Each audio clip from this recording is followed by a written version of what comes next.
ബന്ധങ്ങൾ രസകരമാക്കണം. ഇടക്കിടക്ക് കുടുംബങ്ങൾ കൂടണം. അയൽപ്പക്കത്തായിരിക്കും നമ്മളെ കുടുംബമൊക്കെ ഉണ്ടാകുക. അവരൊക്കെ സ്നേഹപൂർവ്വം കഴിയണം. ഒരിക്കലും ഒരു കുനിഷ്ടോ കുശുമ്പോ അങ്ങോട്ടും ഇങ്ങോട്ടും ഉണ്ടാകരുത്. ഒരു പിലാവ് ഇങ്ങനെ വളർന്നു വന്നിട്ട് അങ്ങോട്ട് ചെരിഞ്ഞിട്ടുണ്ടാവും, അതിൻ്റെ പേരിൽ 4 കൊല്ലം തിരക്ക്. ഇതൊന്നും ഉണ്ടാകാൻ പാടില്ല. അതിന് ഞാൻ പുതിയ തലമുറയിലെ കുട്ടികളെ അഭിനന്ദിക്കുന്നു. പുതിയ തലമുറയിലെ കുട്ടികളുണ്ടല്ലോ, ഈ പുതിയ തലമുറയിലെ കുട്ടികൾ എത്ര മനോഹരമാണെന്നറിയോ?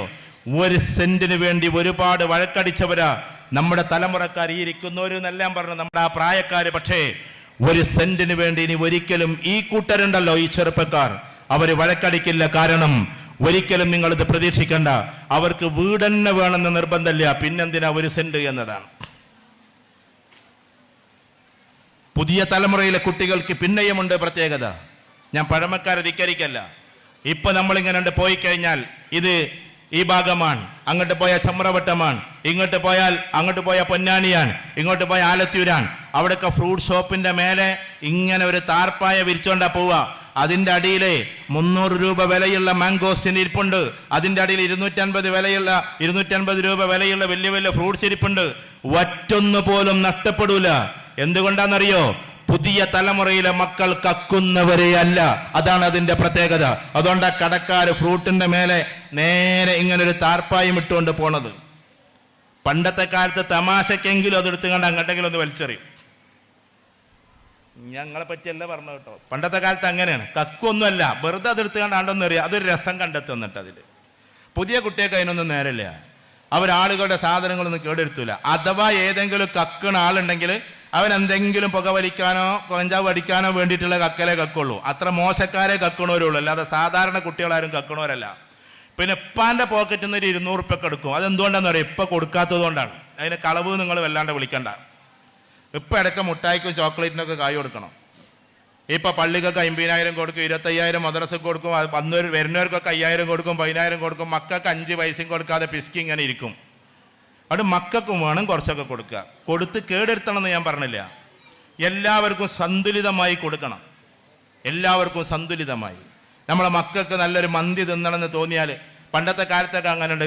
വിരുന്നേര് വന്നാൽ നമ്മളിങ്ങനെ പ്ലേറ്റൊക്കെ നോക്കി ഇങ്ങനെ നിൽക്കും. ഞാൻ എൻ്റെ പേരത്തെ കഥയല്ല ഇപ്പം ഈ പറഞ്ഞു കേട്ടോ. നമ്മളമ്മൊക്കെ നല്ലോണം നമ്മളെ തീറ്റിച്ചിരുന്നു.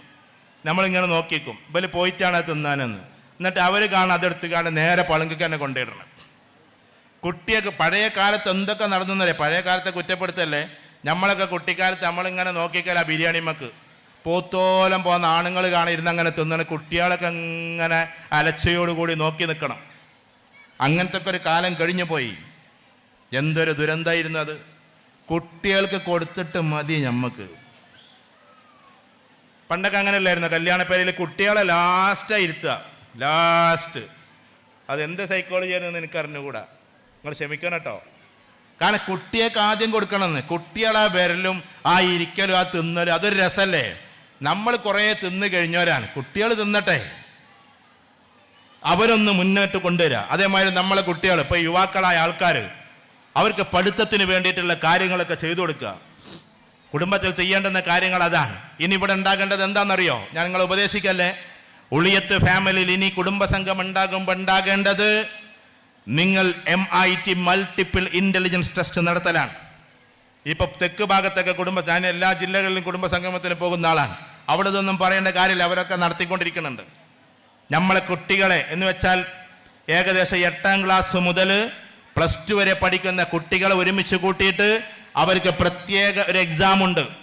MIT അല്ലെങ്കിൽ പിന്നെ അതേപോലെ തന്നെ ഡിഫറൻഷ്യൽ ആപ്റ്റിറ്റ്യൂഡ് ടെസ്റ്റ് എന്നൊക്കെ പറഞ്ഞിട്ട് ആ ടെസ്റ്റ് എഴുതിപ്പിച്ചാൽ നമ്മുടെ കുട്ടികൾക്ക് ഏതൊക്കെ ഭാഗത്തേക്ക് പഠിക്കാനുള്ള കപ്പാസിറ്റി ഉണ്ട് എന്ന് അറിയാൻ പറ്റും.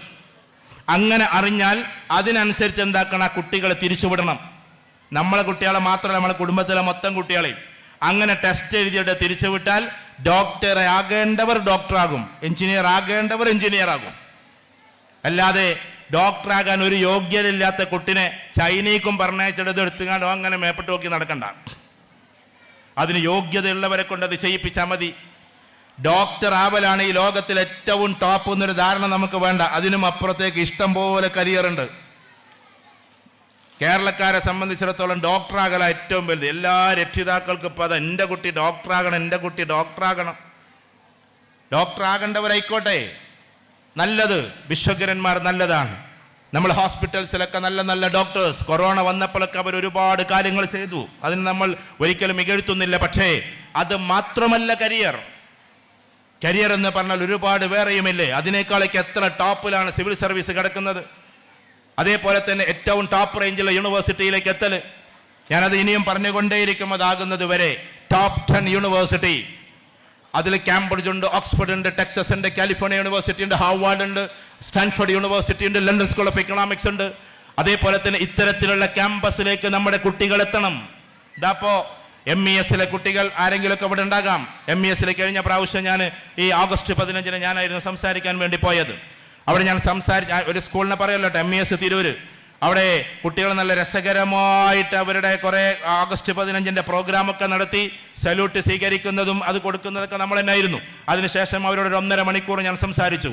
ആ സംസാരിച്ചു കൊണ്ടിരിക്കവേ ഞാൻ പറഞ്ഞു, ഇവിടുത്തെ കുട്ടികളോട് ഏകദേശം ഇനി നിങ്ങൾ പോകേണ്ടത് ലണ്ടൻ സ്കൂൾ ഓഫ് എക്കണോമിക്സിലേക്കാണ്, ഇനി നിങ്ങൾ പോകേണ്ടത് ഓക്സ്ഫോർഡിലേക്കാണ്, ഇനി നിങ്ങൾ പോകേണ്ടത് കാംബ്രിഡ്ജിലേക്കാണ്. ഇതൊക്കെ പറഞ്ഞപ്പോൾ പ്രിൻസിപ്പൽ സാർ വന്നുകൊണ്ട് എന്നോട് പറഞ്ഞു, സാർ കഴിഞ്ഞ വർഷം ഇവിടെ നിന്നൊരു കുട്ടി ലണ്ടൻ സ്കൂൾ ഓഫ് എക്കണോമിക്സിൽ എത്തിയിട്ടുണ്ട്, അതാണ് ഇനി നടക്കേണ്ടത്. കാരണം അത് ഏജൻസി മുഖാന്തരം പോകേണ്ടതല്ല, അത് കുട്ടികൾ ടെസ്റ്റുകൾ എഴുതി ആ ഷാർപ്പ് ലൈനിലേക്ക് കയറി പോകേണ്ടതാണ്. ഇനിയുള്ള കാലം അതാണ്. വിദേശ യൂണിവേഴ്സിറ്റിയിലേക്ക് പഠിക്കാൻ പോകുന്ന കുട്ടികൾ, ചിലപ്പോൾ നമ്മളെ കുട്ടികൾ ലണ്ടനിലേക്ക്, കാനഡയിലേക്ക്, ഓസ്ട്രേലിയയിലേക്കൊക്കെ പഠിക്കാൻ പോകാറുണ്ട്. അവിടെ ഏറ്റവും താഴ്ന്ന യൂണിവേഴ്സിറ്റികളുണ്ട്. ദയവ് ചെയ്ത് അതിലേക്ക് നമ്മൾ പോകരുത്. ഫീസ് നോക്കിയിട്ടല്ല നമ്മൾ പോകേണ്ടത്. ചിലപ്പോൾ 10 ലക്ഷം 8 ലക്ഷം എന്നൊക്കെ പറഞ്ഞ് കുറഞ്ഞ ഫീസിൽ ലണ്ടനിൽ ഏതെങ്കിലും യൂണിവേഴ്സിറ്റി പഠിപ്പിക്കുന്നുണ്ടെന്നും പറഞ്ഞിട്ട് അങ്ങനെ പോകരുത്. നിങ്ങൾ ഏറ്റവും ടോപ്പ് റേഞ്ചിലുള്ള ക്യാമ്പസിലേക്ക് എത്താൻ നിങ്ങൾക്ക് പൈസയും ആവശ്യമില്ല, തലണ്ടായാൽ മതി. അതുകൊണ്ട് ഉന്നത കലാലയങ്ങളിലേക്ക് എത്താനാണ് ശ്രമിക്കേണ്ടത്. അല്ലെങ്കിൽ നമ്മൾ അവിടെ പോയാൽ, ഇപ്പോൾ UK നമ്മൾ പോകുന്നതെങ്കിൽ വലത്തെ ഭാഗത്ത് പാകിസ്ഥാനി ഉണ്ടാവും, ഇപ്പുറത്ത് നേപ്പാളി ഉണ്ടാവും, അപ്പുറത്ത് ആരുണ്ടാവും, പിന്നെ നമ്മുടെ ഇന്ത്യക്കാരനുണ്ടാകും. ഇതിൻ്റെ ഇടയിൽ നിന്ന് പഠിക്കേണ്ടി വരും. 150 രാജ്യക്കാരെങ്കിലുമുള്ള 100-ലേറെ രാജ്യക്കാരുള്ള ക്യാമ്പസിൽ പോയിട്ടാണ് നമ്മൾ പഠിക്കേണ്ടത്. അതിന് റസൽസ് ഗ്രൂപ്പിൽ വരുന്ന യൂണിവേഴ്സിറ്റികളാണ് നമ്മൾ തിരഞ്ഞെടുക്കേണ്ടത്. അങ്ങനെ വിദ്യാഭ്യാസത്തിൻ്റെ മൂർധന്യതയിലേക്ക് നമ്മളെ കുട്ടികളെ കൊണ്ടുപോകണം. വിദ്യാഭ്യാസത്തിൻ്റെ ഉത്തംഗതയിലേക്ക് നമ്മളെ കുട്ടികൾ കയറിപ്പോകണം. അത് നമ്മുടെ ഏറ്റവും വലിയ ശ്രദ്ധയാകണം. അതിന് വീട്, നമ്മുടെ പരിസരം സ്നേഹോഷ്മളമായിരിക്കണം. മാതാവ് ഒരിക്കലും ചിന്തിക്കരുത് എൻ്റെ കാലിൻ്റെ ചുവട്ടിലാണ് സ്വർഗമെന്ന്. ഞാൻ പറഞ്ഞ പോലെ ശ്രദ്ധിച്ച് കേൾക്കണം. മക്കളായ ഞങ്ങളോട് പറഞ്ഞതാണ് മാതാവിൻ്റെ കാലിൻ ചുവട്ടിലാണ് സ്വർഗം. അത് മക്കളോട് പറഞ്ഞ വാക്കാണ്. മാതാവിൻ്റെ കാലിൻ ചുവട്ടിലാണ് സ്വർഗം. മാതാക്കളോട് പറയാനുള്ളത് എന്താണെന്നറിയോ? മക്കളുടെ മുകളിൽ സ്വർഗമായി നിന്ന് കൊടുക്കണമെന്നാണ്. മക്കളുടെ മുകളിൽ സ്വർഗമായി നിന്ന് കൊടുക്കാത്തിടത്തോളം കാലം നമ്മുടെ കാലിൻ്റെ ചോട്ടിൽ സ്വർഗാവൂലുണ്ടാകുക, നമ്മുടെ കാലിൻ്റെ ചോട്ട് നരകമായിരിക്കും ഉണ്ടാവുക. എങ്ങനെയെങ്കിലും ഒരു മാതാവായിട്ട് നമ്മളെ കാലിൻ്റെ ചോട്ട് സ്വർഗം ഉണ്ടാവുമെന്ന് വിചാരിക്കരുത്. എപ്പോഴും കുത്തിത്തീർപ്പുണ്ടാക്കി ആ മരോൾ അങ്ങനെ പറഞ്ഞ്, ഈ മരോൾ എങ്ങനെയും പറഞ്ഞ്, തസ്ബീഹമാരെ മരിക്കണ സമയത്ത് ആടി അനക്കാൻ കാണിച്ചരാടി എന്നും പറഞ്ഞ് അങ്ങനെ ഇങ്ങനെ നിന്നിട്ട് പെരുമാറുന്ന ഒരു ഉമ്മാൻ്റെ കാലിൻ്റെ ചോട്ടിൽ സ്വർഗം ഉണ്ടെന്ന് ഒരിക്കലും നിങ്ങൾ വിശ്വസിക്കരുത്. മാതാവിൻ്റെ കാലിൻ ചുവട്ടിലാണ് സ്വർഗം എന്ന് പറഞ്ഞാൽ മക്കളുടെ മുകളിൽ സ്വർഗമായി നിന്ന് കൊടുക്കണം. അതുകൊണ്ട് മക്കൾ അനുസരിക്കുന്നത് പോലെ മാതാക്കൾ അങ്ങോട്ട് നല്ല സ്നേഹം കൊടുക്കണം. 3 മക്കളുണ്ടോ? പണ്ടൊക്കെ മരിക്കാൻ നേരത്തെങ്കിലും ഉമ്മ പറയല്, നിങ്ങൾ നല്ലോണം കുഞ്ഞോനെ നോക്കണട്ടാ, ഓന നിങ്ങളെ കൂട്ടത്തിൽ ബലഹീനനിട്ടാന്നാണ്. പണ്ടത്തെ അമ്മമാരൊക്കെ അതാ പറയാ. ഒരു കുട്ടി കാലേറ്റ് വയ്യാത്ത കുട്ടിയുണ്ടെങ്കിൽ, ഒരു കുട്ടി കയ്യേറ്റ് വയ്യാത്ത കുട്ടിയുണ്ടെങ്കിൽ അവനെ പറഞ്ഞ് കരഞ്ഞോണ്ട് ആ പാവം മരിക്കുക. ഇന്നത്തെ ഉമ്മമാരൊക്കെ മാറി പൈസ ഉള്ള കുട്ടികളുടെ പിന്നാലെയാണ് ഇന്ന്. ഒരാളെടുത്ത് പൈസ ഇല്ല, അവൻ മാസത്തിൽ 5000 രൂപ പോലും കൊടുന്നേറിനില്ലെങ്കിൽ അവനെ വെറുക്കുകയും പൈസയുള്ള മക്കളുടെ പിന്നാലെ നടക്കുകയും ചെയ്യാൻ. നമ്മളെ ഒരു മോൻ്റെ വീട് വലിയ വീട്, ഒരാളുടേത് ചെറുത്. വലിയ വീട്ടിലേക്ക് മാത്രം പാർക്കാൻ പോവുക, ചെറിയ വീട്ടിലേക്ക് പോകൂല. ഇങ്ങനത്തെ പരിപാടിയൊന്നും ഉണ്ടാകാൻ പാടില്ല. എല്ലാ മക്കളും ഒരേപോലെയാണ്. എല്ലാ മക്കളിലേക്കും നമ്മൾ ഒരുപോലെ ചെല്ലണം. ചില ആളടുത്ത് സമ്പത്ത് ഉണ്ടാകാം, ചില ആളടുത്ത് ഉണ്ടാകില്ല. എല്ലാവരെയും തുല്യമായി കാണണം. ഇതേപോലെ എത്ര ഉയരങ്ങളിലെത്തിയാലും എവിടെ എത്തിയാലും മാതാപിതാക്കളുടെ സ്നേഹം നിലനിർത്തുകയും ചെയ്യണം. കുടുംബത്തിലേക്ക് കയറി വരുന്ന ഓരോ പെൺകുട്ടികളും, ഞാനത് പറയുന്നത് കൊണ്ട് നിങ്ങൾക്കൊന്നും തോന്നരുത്, പാവങ്ങൾ എങ്ങനെയാ വരുന്നത്? ആ പാവങ്ങൾ അവരുടെ അന്തരീക്ഷം വിട്ടിട്ട് വരികയാണ്. നിങ്ങളൊക്കെ അങ്ങനെ വന്നവരെന്നല്ലേ? നമ്മളെ നാട്ടിൽ മലപ്പുറം ജില്ല, കോഴിക്കോട് ജില്ല ഒക്കെ അങ്ങനെ തന്നെയാണ്. കണ്ണൂർ ജില്ലയ്ക്ക് പോകുമ്പോഴാണ് അങ്ങോട്ട് പുതിയാപ്പള എടുക്കൽ.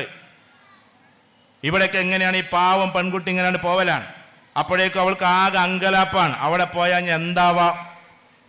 ചിലപ്പോൾ കുട്ടൂശനെ പോലെയുള്ളൊരു അമ്മോശനും, ഡാഗിനിയെ പോലെയുള്ളൊരു അമ്മായിമ്മയും, വിക്രമനും മുത്തൂനും പോലെയുള്ള ഇളച്ചനും മൂത്തച്ഛനും, ഇതൊക്കെ ആയിരിക്കും ഇവളിങ്ങനെ പ്രതീക്ഷിക്കുക. അതാരാണെന്നുള്ളത് വയസ്സന്മാർക്ക് വല്ലാണ്ട് തിരിയില്ല, നിങ്ങൾക്ക് തിരിയും. ആ പേടിച്ചിട്ട് ഇങ്ങനെ ചെല്ലുമ്പോൾ ആ സാധു സ്നേഹം കൊടുക്കണ്ടേ? ഭാര്യ ഭർത്താക്കന്മാർ തമ്മിൽ വല്ലാത്ത സ്നേഹമുണ്ടായിരിക്കണം. വിശുദ്ധ ഖുർആൻ പ്രണയം ചർച്ച ചെയ്യുന്നുണ്ട്. നമ്മൾ വിചാരിച്ചത് ഇസ്ലാം ഭയങ്കര ഡ്രൈ ആണെന്ന, അതൊക്കെ വളരെ തെറ്റാണ്. ഇസ്ലാം വളരെ ഊഷ്മളമാണ്. ഇങ്ങനെ കുടുസായി പോണ്ടതല്ല. ചില കുട്ടികളൊക്കെ ഇങ്ങനെ ദീനിൽ നിന്ന് അകലാനുള്ള കാരണം ഇസ്ലാം ഭയങ്കര കുടുസാന്നും പറഞ്ഞിട്ടാണ്. വിശുദ്ധ ഖുർആനിൽ പ്രണയം ആര് തമ്മിൽ? ഭാര്യ ഭർത്താക്കന്മാർ തമ്മിൽ പ്രണയമുണ്ടായിരിക്കണമെന്ന് പറയുന്നുണ്ട്. മവദ്ദത്തും വറഹ്മ, പ്രണയമുണ്ടാകണം, പിന്നെ കാരുണ്യവും. എന്താ അവിടെ കാരുണ്യം കൂട്ടിച്ചേർത്ത് പറയാൻ കാരണം? പ്രണയിച്ചിങ്ങനെ നടക്കണ സമയത്ത് നല്ല ബിസിനസ്സുള്ള ഭർത്താവിൻ്റെ ബിസിനസ്സൊക്കെ പൊട്ടിയാകെ കടക്കാരനായി ഇരിക്കുമ്പോൾ നിങ്ങളെ കുട്ടികളായിക്കോളി ഞാൻ പോവാന്നും പറഞ്ഞ് പോകലല്ല. ആ പാവത്തിന്റെ തലയിൽ തലോടിയിട്ട് പറയണം, ഉള്ള കഞ്ഞിയും കുടിച്ച് നമുക്ക് കഴിയാം. പാവം പ്രവാസികൾ ഒരുപാട് ആൾക്കാർ ഇത് കേൾക്കുന്നുണ്ടാകും. അവർ കഷ്ടപ്പെട്ട് കഴിയാവിടെ. എപ്പോഴാ ജോലി നഷ്ടപ്പെടാന്ന് അവർക്ക് അറിഞ്ഞുകൂടാ. ശമ്പളം ചിലപ്പോൾ കിട്ടാതെ 6 മാസം കടം വാങ്ങിയിട്ട് വീട്ടിലേക്ക് അയക്കുന്നുണ്ടാകും. അതെല്ലാം കഴിഞ്ഞ് അവർ തിരിച്ചു വരുമ്പോ പന്താട്ടുന്നത് പോലെ പ്രവാസികളെ ആട്ടല്ലേ നിങ്ങൾ? അത് ഏറ്റവും വലിയ ചെറ്റത്തരമാണ്. അതുകൊണ്ട് ഖുർആൻ പറഞ്ഞത് വറഹ്മ, കാരുണ്യം കാണിക്കണം അവരോട്. ഉള്ള സമയത്ത് നിങ്ങൾക്ക് തന്നതെല്ലാം ഇല്ലാത്ത സമയത്ത് തിരിച്ചു കൊടുക്കണേ എന്നാണ് ആ പറഞ്ഞതിന്റെ അർത്ഥം. ഭാര്യ പാരലൈസ്ഡ് ആയി, ഭാര്യ ഇങ്ങനെ കുഴഞ്ഞു നടക്കുന്ന സമയം, കയ്യും കാലൊക്കെ ഇങ്ങനെയാണ്. ആൾക്കൂട്ടത്തിലൂടെ വേച്ചു നടക്കുമ്പോ അവിടെ കൈ പിടിച്ചുകൊണ്ട് നടക്കാൻ നമുക്ക് പറ്റണം.